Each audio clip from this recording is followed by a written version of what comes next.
الحمدللہ وحدہ والصلاة والسلام علی من لا نبی بعدہ اما بعد فاعوذ باللہ من الشیطان الرجیم بسم اللہ الرحمن الرحیم فهل عصیتم ان تولیتم ان تفسدوا فی الارض وتقطعوا ارحامکم اولئک الذین لعنهم اللہ فاصمهم واعمی ابصارهم افلا یتدبرون القرآن ام علی قلوب اقفالها،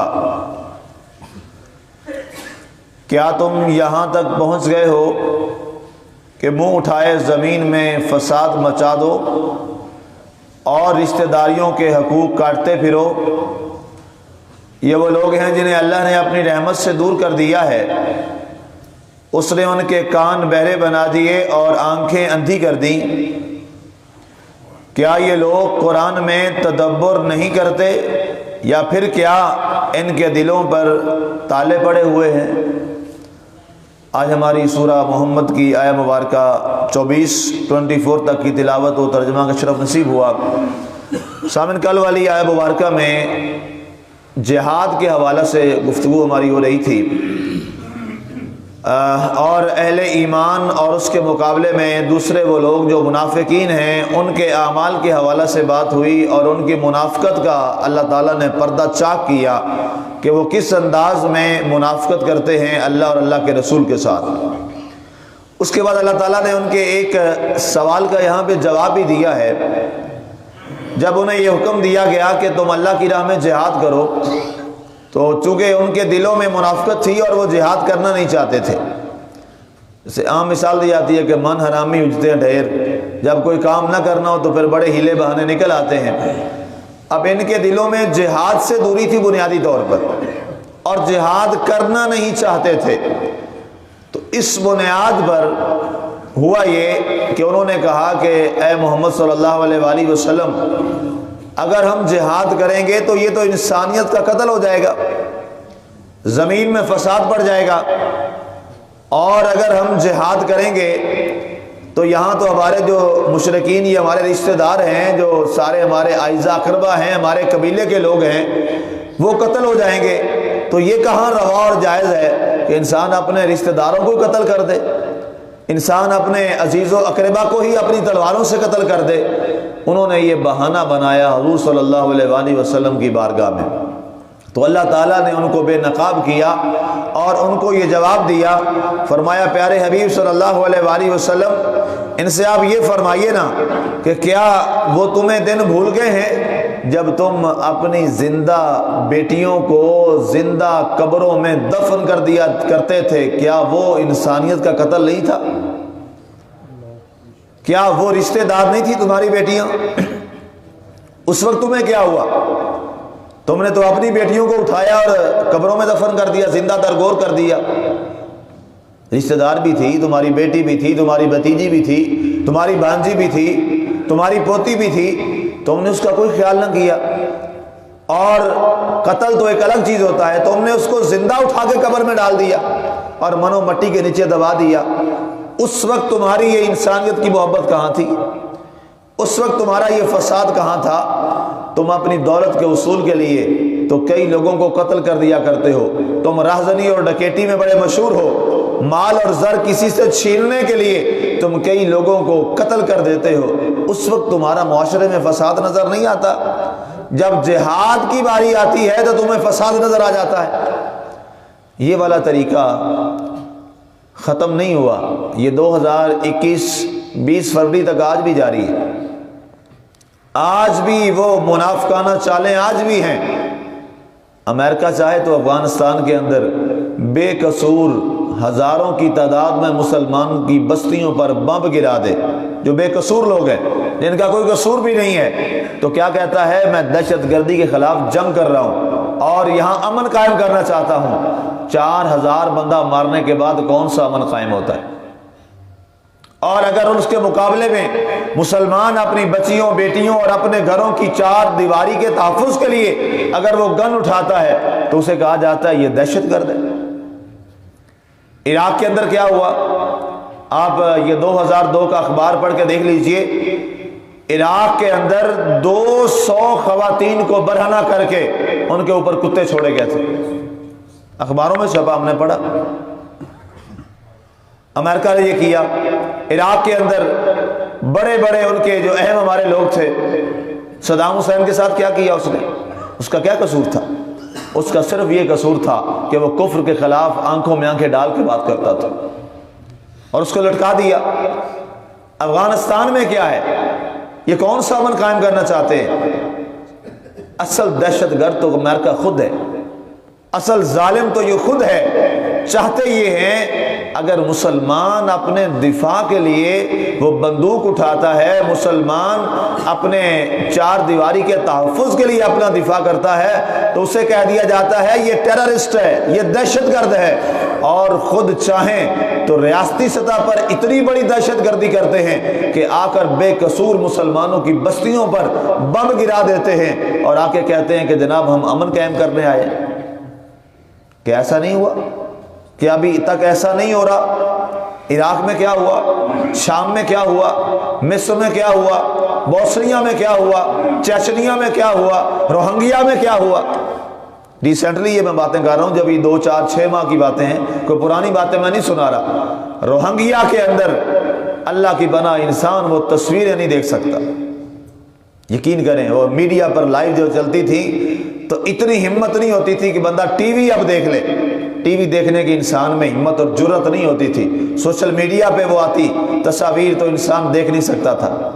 عراق میں جب لاسٹ ٹائم ان کی جب جیلیں بھر گئی تو انہوں نے کیا کیا؟ انہوں نے ایک بڑا پنجرا سا ایک بنایا، جیسے جہاں جانوروں کو باندھا جاتا ہے، سارے مسلمان مرد اور عورتوں کو وہاں اکٹھا پنجرے میں بند کر دیا، اور وہاں پہ عورتوں کو جان بوجھ کے برہنہ کر کے ان کے ساتھ زیادتی کی گئی۔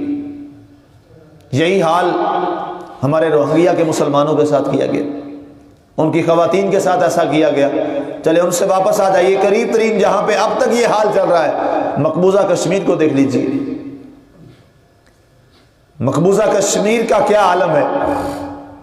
بیٹیاں، مائیں، بہنیں، ان کی عصمت دوری ہوتی ہے، زبردستی ان کی بیٹیوں کو اٹھا لیا جاتا ہے۔ ہماری بیٹیوں کو، کشمیر کی بیٹیاں ہماری بیٹیاں ہیں، ان کی بہنیں وہ ہماری بہنیں ہیں، ان کو اٹھا کر زبردستی انڈین اور بھارتی فوجی ان کے ساتھ زیادتی کرتے ہیں، اور مسلمان آج بھی انڈیا سے اپنی وفائیں لے کے بیٹھے۔ مسلمان یہ چیز ہے، اور جو ان کے خلاف جہاد کرے، کشمیر کے حق میں آواز اٹھائے اور کشمیر کے ساتھ جا کر ان کے دفاع کے لیے جہاد کرے، تو اسے کیا کہا جاتا ہے؟ یہ دہشت گرد ہے، یہ جناب دہشت گردی کرتا ہے۔ بنیادی طور پر مسلمان اپنا وقار اتنا کھو بیٹھا ہے، اور مسلمان اتنا تباہ ہو چکا ہے اخلاقی طور پر، دینی طور پر، اور معاشرتی طور پر، اور ثقافتی طور پر، کہ اب نان مسلم یہ جان چکا ہے کہ جس مسلمان کے اندر تو اپنے رب اور رسول اور اپنے دین کے ساتھ وفا نہیں ہے، تو اپنے لوگوں سے کہاں وفا کرے گا۔ بنیادی وجہ یہ ہے۔ حضرت فاروق اعظم رضی اللہ تعالیٰ عنہ کے پاس کون سے باب تھے؟ سارا کفر ان سے کیوں ڈرتا تھا؟ سوال یہ ہے۔ سیدنا فاروق اعظم رضی اللہ تعالیٰ عنہ، سب سے زیادہ فتوحات حضرت فاروق اعظم کے زمانہ میں کہاں سے شروع ہوئے؟ آپ مدینہ منورہ سے، اور یہاں سندھ کے علاقے تک آپ نے فتح کی تھی۔ سندھ کا آج بھی رسم الخط عربی ہے، آج بھی سندھی زبان جو ہے وہ عربی رسم الخط ہے، اس کے جو حروف تہجی ہیں وہ عربی والے ہیں۔ کیا وجہ ہے؟ وجہ یہ ہے کہ حضرت فاروق اعظم رضی اللہ تعالیٰ عنہ کے پاس سب سے زیادہ جو قوت اور طاقت تھی وہ آپ کے پاس اللہ اور اللہ کے رسول کے ذات پر ایمان کی طاقت تھی، اور اس طاقت پر کفر لرزتا تھا، ڈرتا تھا۔ اور یہی فاروق اعظم رضی اللہ تعالیٰ عنہ اکیلا مرد مجاہد، اکیلا اپنے ہاتھ میں تلوار لیے ہوئے رات کی تاریکیوں میں پورے 22 لاکھ مربع میل، اتنی بڑی ریاست، ان کے پورے گلی بازار اور کوچوں میں رات کو گشت کیا کرتا تھا اکیلا۔ لوگ سوچتے تھے، جب یہ ایران کا یہاں سے نمائندہ گیا مندوب، تب یہ ابھی اسلام کے تحت نہیں آئے تھے، یہاں پہ حکومت ان کی تھی، نان مسلمز کی، تو انہوں نے اپنا کیلچی بھیجا جب کوئی ایک تحفہ دینے کے لیے، ایک خوشبو تھی اور کچھ درہم اور دینار تھے، وہاں لے کے پہنچا تو اس نے کہا جی آپ کا بادشاہ کہاں ہے؟ تو لوگوں نے بتایا ہمارے بادشاہ نہیں ہوتے، ہمارے امیر ہوتے ہیں، ہمارے امیر المومنین ہوتے ہیں، ہمارے امیر ہوتے ہیں۔ ان کا چلے وہ آپ کا امیر المومنین کدھر ہے؟ ان کا جی ابھی یہ جنگل میں جا رہا تھا، یہ راستے پہ ہم نے دیکھا جا رہا تھا۔ بڑا حیران ہوا کہ ان کا بادشاہ اور اکیلا جا رہا تھا۔ خیر وہ گیا، دیکھا تو سیدنا فاروق اعظم درخت کے نیچے بایاں بازو ایسے نیچے رکھ کے ریت کے اوپر، مٹی کے اوپر سوئے ہوئے۔ گرمی کا موسم، شدت اور بلا کی گرمی، عرب کی گرمی، پسینے میں شیابور، پسینہ بہ رہا ہے اور ساتھ مٹی لگی ہوئی جسم کے۔ تو اس نے کہا انت امیر المومنین یا عمر، اے عمر کیا تو امیر المومنین ہے؟ اب جاگ گئے۔ آپ نے فرمایا نعم انا امیر المومنین عمر بن خطاب۔ کہا ہاں میں امیر المومنین عمر بن خطاب ہوں، بتاؤ کیا تمہارے پاس اعلیٰ کا حاجہ، کیا کام ہے؟ کہا میں فلاں علاقے کا سفیر ہوں، مجھے وہاں سے بھیجا گیا ہے، یہ تحفہ ہے آپ کے لیے، ایک یہ خوشبو ہے اور یہ درہم اور دینار ہے۔ آپ نے فرمایا خوشبو مسجد نبی کی تعمیر ہو رہی ہے، اس کے گارے میں ڈال دو۔ اس نے کہا بڑی قیمتی بادشاہی خوشبو ہے، شہنشاہی خوشبو ہے۔ کہا نہیں مجھے نہیں چاہیے، وہاں پہ گارے میں ڈال دو، مسجد نبی کو زیادہ اس کا سب سے بہتر جگہ وہی ہے، خوشبودار اللہ کا گھر ہے۔ اور یہ درہم دینار جو ہیں آپ نے بلایا خازن کو، فرمایا جاؤ بیت المال میں جمع کر دو۔ عمر کو نہ خوشبو کی ضرورت ہے نہ درہم دینار کی ضرورت ہے۔ وہ واپس گیا، اس نے اپنے بادشاہ سے کہا جا کہ ہم اس سے جنگ نہیں کر سکتے، عزت یہی ہے چپ کر کے ریاست اس کے حوالے کر دے۔ انہوں نے کہا جی کیا ہوا؟ تو نے کیا دیکھا ہے؟ کیا اس کی کوئی گھوڑے ایسے دیکھ لیے، اس کی تلواریں ایسی دیکھ لی، اس کی فوج اتنی مضبوط دیکھ لی؟ کہا نہیں، نہ اس کے میں نے گھوڑے دیکھے ہیں، نہ اس کی میں نے تلواریں دیکھی ہیں، نہ اس کے فوج تھی، اکیلا تھا، درخت کے نیچے سویا ہوا تھا۔ میں نے اس کا جو جذبہ دیکھا ہے، جس امیر المومنین کا یہ جذبہ ہو وہ جب بھی نکلے گا وہ فتح کر کے ہی واپس آئے گا۔ آج ہمارے یہ حکمران بدبخت جو پہلے گزر گئے، محمد علی جناح اور لیاقت علی خان کے بعد ہم پہ ایسا عذاب مسلط ہوا کہ آج تک اس لمحے تک ہمیں جو بھی آئے بھکاری ملے، جو بھی آئے کرپٹ ملے، جو بھی آئے اس قوم کا خون نچوڑنے والے ہمیں ملے، اور ہماری تباہی اور بربادی ہو گئی۔ جنہوں نے یہ کہا کہ بیت المال عوام کا نہیں ہے، قومی خزانہ عوام کا نہیں ہے، یہ اس پر ہمارا حق ہے، اور ہماری عوام بھی پوری طرح ان کے ساتھ بے وقوف بن جاتی ہے، پوری طرح عوام بھی ہماری جاہل اور بے وقوف اس لحاظ سے ہم بھی بے وقوف بن کر ان کے ساتھ چل پڑتے ہیں۔ کل کا واقعہ الیکشن ہوا جی، ضمنی الیکشن ڈسکا میں ہوا، آپ نے خبروں میں سنا، 2 وہاں نوجوان لڑکے مر گئے، فائرنگ ہوئی، مر گئے۔ الیکشن تو جیت کے وہ تو اسمبلیوں میں چلے جائیں گے، بچے تو تمہارے مر گئے نا، کبھی ایم پی ایم این اے کا بھی بچہ مرا ہے؟ کیوں مرواتے ہو اپنی بچوں اور اپنے اولادوں کو؟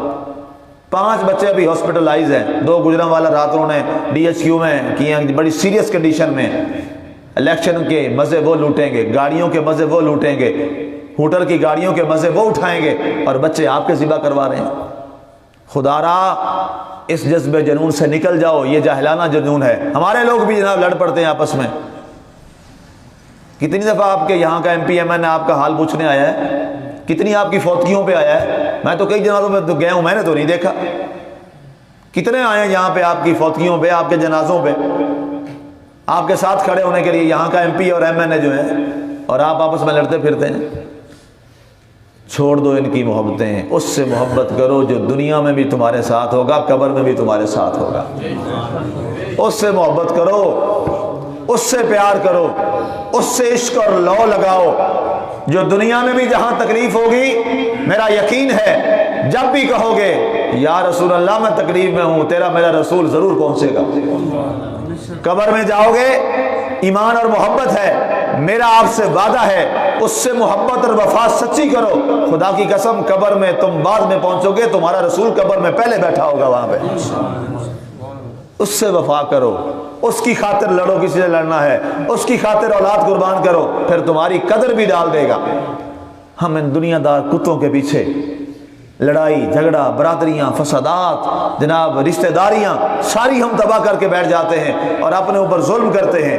آؤ آج ان منافقانہ رویوں کو ان کو چھوڑ کر، یہ آپس میں اکٹھے ہیں سارے، یہ آپس میں سارے اکٹھے ہوتے ہیں، نہیں ہے تو میڈیا کھول کے دیکھ لیں، ان کی شادیاں اکٹھی، ان کے جناب بیٹھنے اکٹھے، ان کے کھانے اکٹھے، بس ہمیں بے وقوف بناتے ہیں۔ اور ہم کیا ہوتے ہیں؟ ہم اپنی رشتہ داریاں توڑ کے بیٹھ جاتے ہیں۔ ہمیں اتنا بے وقوف بنایا ہوا ہے۔ بھٹو صاحب بڑے سمجھدار آدمی تھے، بڑے تیز آدمی تھے، اور صحیح معنوں میں وہ سیاست کرتے ہوتے تھے۔ کسی نے ان سے پوچھا کہ جناب یہ جو آپ کی عوام ہے یہ آپ پہ بڑی فدا ہے، کیا وجہ ہے؟ آپ کیا آپ کے پاس ایسی کوئی گدڑ سنگھی ہے کہ آپ نے جناب یہ آپ کے نام پہ ناچتے ہیں، کیا وجہ ہے؟ اس نے کہا جناب ہماری جو یہ پاکستانی قوم ہے نا، اس کی مثال جو اس بندر جیسی ہے کہ جس نے اچھی ڈگ ڈگی بجا لی، یہ اسی طرح ناچنا شروع کر دیتی۔ تو مجھے ڈگ ڈگی اچھی بجا نہیں آتی، ہوتی ہے نا باندر، اور وہ ڈگڈگی بجاتے تھے پہلے زمانے میں، تو جتنی جیسے وہ بجاتے تھے باندر اسی طرح ناچتا تھا۔ ہمارا حال وہی ہے اور ہم ناچتے ہیں۔ ان چیزوں سے نکل آئیے، اللہ اور اللہ کے رسول سے اپنا تعلق جوڑیے، اللہ اور اللہ کے رسول سے اپنی نسبت کو جوڑیے۔ ان بدبختوں نے یہ کہا، واپس آئیے کہ اے اللہ کے رسول ہم جہاد یہ ہم نہیں کریں گے۔ دو چیزیں ہیں، ہمارے رشتہ دار قتل ہوتے ہیں، ہمارا تعلق خراب ہوتا ہے، انسانی فسادات برپا ہوتے ہیں۔ اللہ نے ان کے اس مکر اور فریب کا جواب دیا، اولئک الذین لعنهم اللہ فاصمهم واعمی ابصارهم۔ پیارے حبیب ان پر اللہ کی لعنت ہے، یہ منافق لوگ ہیں، یہ بدبخت لوگ ہیں، اللہ نے ان کو بہرا بھی کر دیا، گونگا بھی کر دیا۔ افلا یتدبرون القرآن ام علی قلوب اقفالها۔ کیا یہ ایسے لوگ ہیں کہ جن کے دلوں پر تالے پڑ چکے ہیں، یہ قرآن کے بارے میں تدبر و غور نہیں کرتے؟ لہذا ہمیں بھی حکم ہے قرآن میں غور کیجیے، قرآن کو غور و خوض سے پڑھیے، اور خود بھی پڑھیے، اپنی اولادوں کو بھی پڑھائیے۔ خدا را یہ میں 8 سال سے یہ پیغام بار بار صدا لگا رہا ہوں، آواز لگا رہا ہوں۔ شکر الحمدللہ اللہ نے بہت اچھے نتائج دیے، شکر ہے بہت لوگوں نے قرآن سیکھ لیا، سیکھ رہے ہیں، ان میں تبدیلیاں آئیں، مثبت تبدیلیاں آئیں، لیکن مزید اور ہمیں یہ پیغام اور آگے بڑھانا ہے، ہم نے یہ پیغام اور زیادہ کرنا ہے، تاکہ اللہ تعالی ہمارے ہر نوجوان کو یہ جذبہ دے دے کہ وہ جو کچھ پڑھے اور نہ پڑھے، کم از کم اس کو قرآن آتا ہو، قرآن کا ترجمہ و تفسیر آتی، تاکہ وہ قرآن کو پڑھ کے خود سیکھ سکے کہ میرا رب کا کلام مجھے کہتا کیا ہے۔ اللہ کی ذات ہمارے دلوں میں قرآن کی محبت پیدا فرمائے، صاحب قرآن کی محبت پیدا فرمائے، اور رسول اللہ صلی اللہ علیہ وسلم کے ساتھ وفا کی توفیق عطا فرمائے۔ اور خاص طور پر اس وقت دنیا میں مسلمانوں کے حالات بہت دیگرگو اور برے حالات ہیں دنیا میں، اللہ تعالیٰ مسلمانوں کی صفوں میں اتفاق پیدا فرما۔ یا اللہ بین الاقوامی سطح پر مسلمانوں کی صفوں میں اتفاق پیدا فرما، تاکہ ہم کفر کا مقابلہ کر سکیں اور کفر کے ساتھ ہم ڈٹ کر کھڑے ہو سکیں۔ آمین۔ وما علینا الا البلاغ المبین۔